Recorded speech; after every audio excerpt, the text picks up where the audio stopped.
ಈ ಹಿಂದೆ ಬಸನಗೌಡ ಪಾಟೀಲ್ ಯತ್ನಾಳ್ ಒಂದು ಹೇಳಿಕೆಯನ್ನ ನೀಡಿದ್ರು. ಮುಸ್ಲಿಂ ಯುವತಿಯನ್ನ ಮದುವೆಯಾದ್ರೆ ಅಂದ್ರೆ ಪ್ರೀತಿಸಿ ಮದುವೆಯಾದ್ರೆ ನಾನು 5 ಲಕ್ಷ ರೂಪಾಯಿ ಕೊಡೋದಾಗಿ ಒಂದು ಹೇಳಿಕೆಯನ್ನ ಕೊಟ್ಟಿದ್ರು. ಈ ವಿಚಾರಕ್ಕೆ ಸಂಬಂಧಪಟ್ಟಂತೆ ಈ ಒಂದು ವಿಚಾರ ಬಹಳನೇ ವಿವಾದವನ್ನ ಕೂಡ ಪಡ್ಕೊಂಡಿತ್ತು. ವಿಜಯಪುರ ನಗರ ಶಾಸಕ ಬಸನಗೌಡ ಪಾಟೀಲ್ ಯತ್ನಾಳ್ ಕಾರಿಗೆ ಇದೀಗ ಮುತ್ತಿಗೆ ಹಾಕಿ ಕಪ್ಪು ಬಟ್ಟೆಯನ್ನ ತೋರಿಸಿ ಪ್ರದರ್ಶನವನ್ನು ಮಾಡಿದ್ದಾರೆ. ವಿಜಯಪುರ ಜಿಲ್ಲೆ ಸಿಂದಗಿಯ ಆಲಮೇಲ ಪಟ್ಟಣದಲ್ಲಿ ನಡೆದಿರುವಂತಹ ಘಟನೆ ಇದು. ಈ ಹಿಂದೆ ಯತ್ನಾಳ್ ಒಂದು ಹೇಳಿಕೆಯನ್ನ ಕೊಟ್ಟಿದ್ರು. ಈ ಒಂದು ಹೇಳಿಕೆ ಭಾರಿನೇ ವೈರಲ್ ಆಗಿತ್ತು, ಜೊತೆಗೆ ವಿವಾದಾತ್ಮಕತೆಗೂ ಕೂಡ ಕಾರಣವಾಗಿತ್ತು.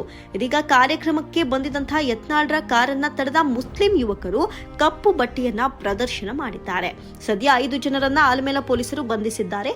ಈ ಒಂದು ಸ್ಟೇಟ್ಮೆಂಟ್ ಏನಿದೆ ಭಾರಿನೇ ವಿವಾದವನ್ನ ಪಡ್ಕೊಂಡಿತ್ತು. ಈ ವಿವಾದದ ಕಿಡಿ ಇನ್ನೂ ಹತ್ತಿ ಹುರಿತಾ ಇದೆ.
ಬರ್ರಿ